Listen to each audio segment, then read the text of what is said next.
Hello दोस्तों, स्वागत है आपका हमारे यूट्यूब चैनल इंस्पायरिंग स्टोरीज पे, जहाँ पे मैं इंस्पायर करने वाली कहानियाँ लेकर आती हूँ। लेकिन आज मैं जो कहानी लेकर आई हूँ ये ना तो इंस्पायर करती है ना उससे रिलेटेड है। ये कहानी है बॉलीवुड से जुड़ी हुई।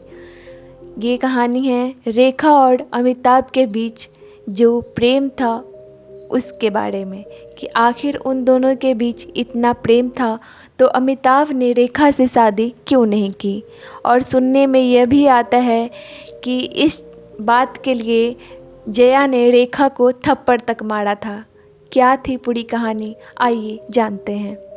ये उन दिनों की बात है जब अमिताभ बच्चन और रेखा की मोहब्बत के किस्से फिल्म इंडस्ट्री में सुर्खियों में थे।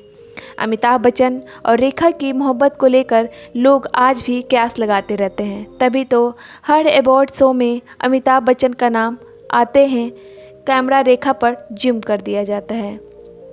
ये अलग बात है कि अमिताभ बच्चन ने कभी भी रेखा के लिए प्यार स्वीकार नहीं किया, जबकि रेखा खुलेआम अमिताभ के प्रति अपने प्यार को स्वीकार किया। वो कहते हैं ना, इश्क और मुस्क छुपाए नहीं छुपते। ठीक उसी तरह अमिताभ बच्चन और रेखा की खबरें अमिताभ के घर तक पहुंच गई। फिर एक दिन ऐसा हुआ जिसकी कल्पना भी लोगों ने नहीं की थी। अमिताभ के सामने ही जया ने रेखा को थप्पड़ मारा। इसकी क्या है पूरी घटना, आइए विस्तार से जानते हैं। अगर आपको मेरा वीडियो अच्छा लगा हो तो कमेंट ज़रूर कीजिएगा, लाइक एंड सब्सक्राइब भी कीजिएगा। तो स्टार्ट करते हैं। अमिताभ बच्चन और रेखा की प्रेम कहानी फिल्म दो अनजाने के सेट पर हुई थी। तब तक अमिताभ बच्चन की शादी हो चुकी थी। दोनों चुपचाप रेखा की फ्रेंड के बंगले पर मिला करते थे।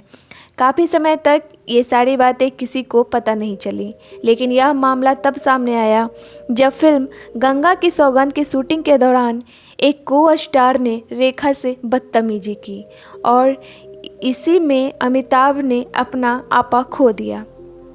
सेट पर मौजूद सभी लोगों को उन दोनों के बीच चल रहे प्रेम का शक हो गया।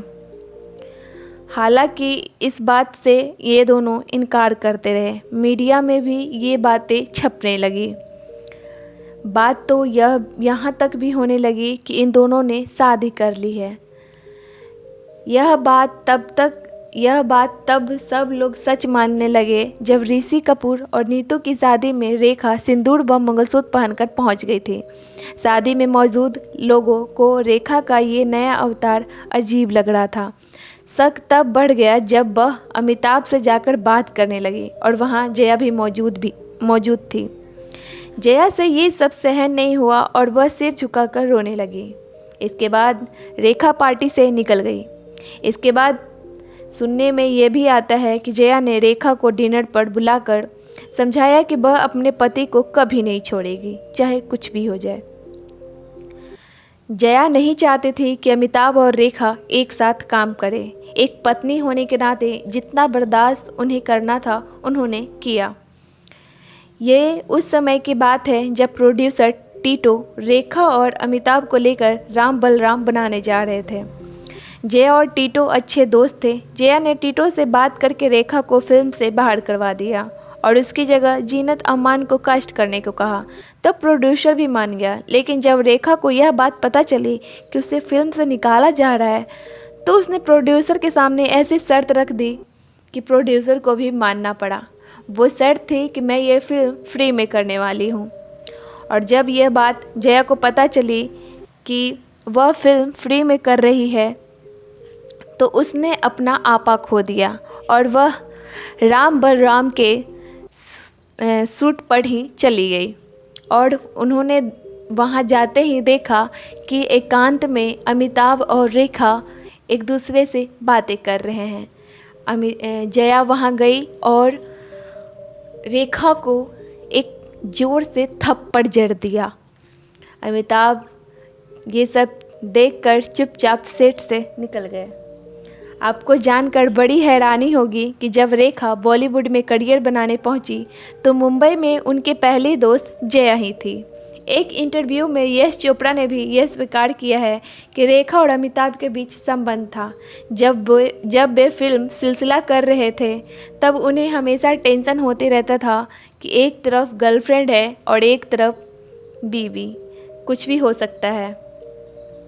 सिलसिला के शूट खत्म होने के बाद रेखा और अमिताभ का रिलेशनशिप धीरे धीरे खत्म होने लगा। रेखा अमिताभ से शादी करना चाहती थी, लेकिन उनकी दूरियों के कारण वे कर नहीं पाई। रेखा अब समझ चुकी थी कि उनका रिश्ता अमिताभ के साथ आगे नहीं बढ़ने वाला, क्योंकि अमिताभ जया को छोड़ने वाले नहीं थे। और इसी तरह दोनों की लव स्टोरी का दी एंड हो गया। आपको वीडियो कैसी लगी कमेंट में ज़रूर बताइएगा। Thank you.